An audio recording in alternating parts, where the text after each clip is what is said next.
President Biden speaking to reporters as he cut his Las Vegas visit short after testing positive for COVID. He boarded Air Force One at Harry Reid just after 3 o'clock this afternoon.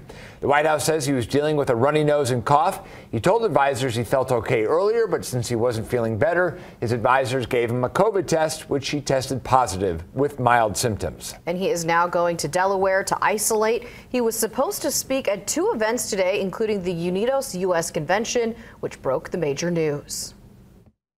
The president has been at many events, as we all know, and he just tested positive for COVID.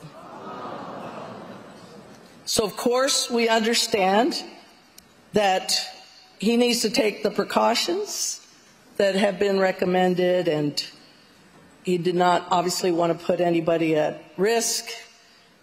He said to tell my folks that we're not going to get rid of him that quickly. We're going to have a chance to hear from him in the future directly. He's just really sorry he couldn't be with us. And Fox 5's Molly McBride was at another event that the president was set to speak at today. She joins us with more on what we know about the diagnosis and the departure. Well, this is where the president was expected to make remarks at a campaign event this afternoon before sticking around and chatting with local supporters. The event cleared out quickly, though, once people realized that they would not be seeing the president today. President Biden left Las Vegas around 3:30 on Air Force One. Now, for some background about his visit, the president arrived in Las Vegas Monday night. Yesterday, he spoke at the NAACP event and then headed over to the College of Southern Nevada for a campaign event we cover.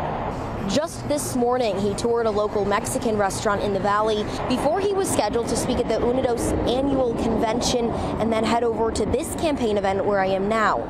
Of course, he didn't get to either of those locations today. People here tell me they're disappointed, but they understand his decision. Some waited here for almost 3 hours before hearing the news that they would not be seeing the president. A little bummed, but I know he's going to be back. We have some time till November, and I'm pretty positive he'll be back a few more times. Totally understand. We definitely don't want to get anyone else sick, so we understand. The president is now headed back to Delaware, where he will self-isolate. Supporters here tell me they hope he rests up because they need him for the upcoming election. Reporting at the industrial event space, Molly McBride, Fox 5 News, local Las Vegas. Biden's COVID diagnosis and abrupt end to his Vegas visit is just the latest turn in what's become an ongoing debate over his fitness for a possible second term. Earlier today, Congressman Adam Schiff became the highest profile elected Democrat to publicly call on Biden to drop out of the race. The California Democrat, who is running for U.S. Senate, is the first Democrat to publicly call on him to leave the race since last weekend's failed assassination attempt on Donald Trump. Biden has vowed to stay in the race. We'll continue to bring you updates on the president's diagnosis, both on air and online at fox5vegas.com.